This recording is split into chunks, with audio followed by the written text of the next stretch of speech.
I want to know how does ISIS link with U.S. military training and the Mossad? How do they link together?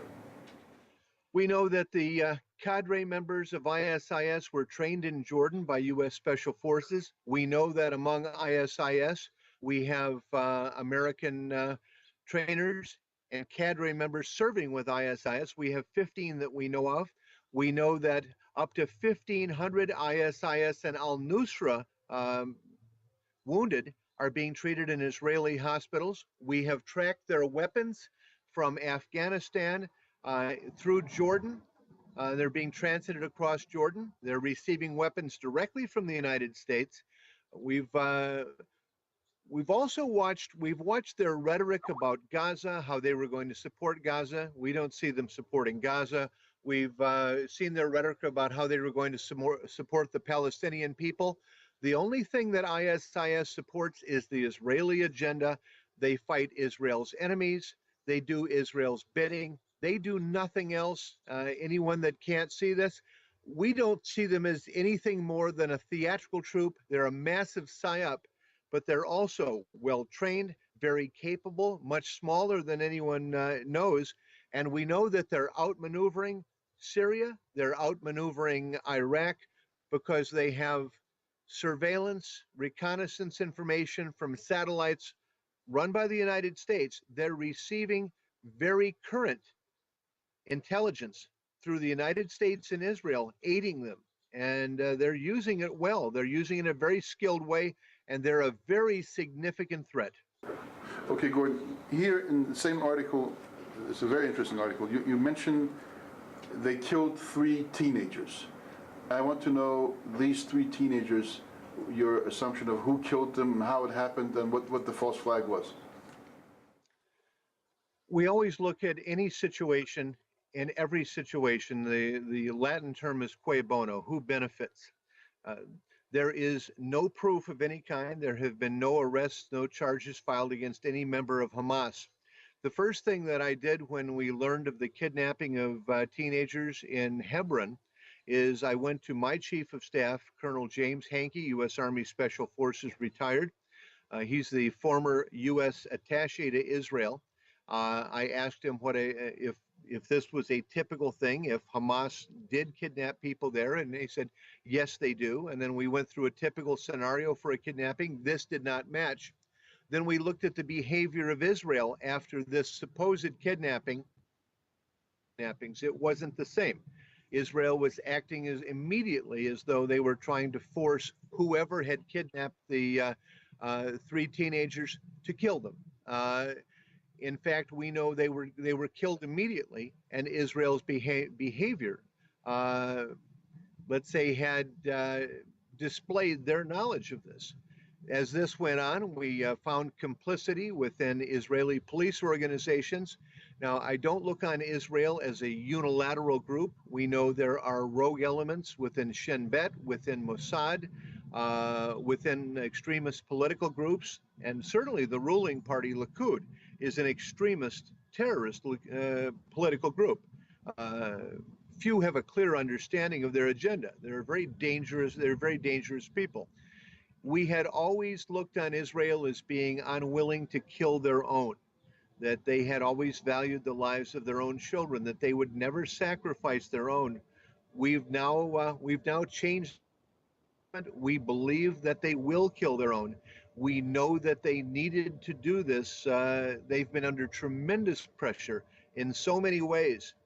And this move, although not as successful as they had wanted, was meant to reinforce their victimization and cover their agenda, which is very broad. Their handprints are all over Ukraine. They're all over the ethnic cleansing there. And this was something that was closing in on them. They had to do something to push it away. This is one of the things they did. There's a very interesting point you mentioned. We're all watching Gaza day and night from here, and I'm sure other places. And we're wondering how accurate those missiles are. Your article says Israel seeking to mislead Hamas over rocket accuracy. and which is very interesting how they could mislead or the opposite. Can you comment on that? Well, we saw the same thing in World War II when the Germans were attacking London with V-1 and V-2 missiles. The um, the British were reporting back. The British had captured the spies that were aiding the targeting of those rockets, and the British kept claiming that they were hitting the middle of nowhere, trying to get the Germans to adjust the range and have them start hitting nowhere. If they're hitting the middle of nowhere, you don't tell people they're hitting the middle of nowhere because they'll adjust the range and begin hitting real targets. Anybody who can't see this is childishly insane. Yet again, there is no speculation in the press about this. You never tell where a rocket is hitting. And if you say it's hitting in the middle of nowhere, of course it's hitting. That's the only reason you'd say this. We had a group from the EU in a hotel, and they were being told that these rockets were missing until one of them destroyed the apartment building next door. Now, that building may have been empty and there may not have been any casualties, but we know there were casualties. We know these rockets were hitting. We also know that the reason the Israelis are going after the tunnels now and avoiding having their tanks blown up by some of the advanced weapons that Hamas is holding is that some of these missiles have guidance systems. They're running on GPS and they know where they're going. And of course they're hitting. And Hamas has a very advanced intelligence apparatus throughout Israel, using sat phones, using Twitter, and they're able to report on the impact, adjust the trajectories of these missiles, and these missiles were devastatingly effective. Additionally, Israel lied extensively about the capability of their Iron Dome or Iron Yarmulke system. The Iron Dome system is entirely dependent on American phased array radar on two Aegis destroyers that are usually offshore. The Aegis ships, we have 38 of them in the U.S., and they're the air defense system that the U.S. uses. There is no ground-based air defense in the U.S. The U.S. only uses Aegis ships. They're all we have. They are on the ocean. You have 360 degrees of radar coverage. They can shoot down guided missiles. Well, those Aegis American ships are elsewhere in the Mediterranean and were not offshore protecting Israel. Israel had only its very rudimentary system, which is very ineffective. And the more ineffective the system was, the more they told stories about how much they shot down. Well, if they had shot down so many missiles, we would have had video of it, and we don't have video of any of it. Thank you. I wanted to ask one question about behind the scenes in the U.S. What are the neocons thinking right now? What are they doing with all this happening with ISIS, the incursion into Gaza? What are they up to? What are they planning? What are they? You mentioned the prospects of another 9/11, but I want to hear it from a different angle. What are the neocons up to now? Well, the neocons and APAC, which is the American Israeli Public Affairs Committee, which is, if anything, it's a fifth column in the U.S. that runs espionage, that blackmails and bribes. And they do this in Congress with the drug cartels out of Mexico, Colombia, and the CIA's drug operations out of Afghanistan.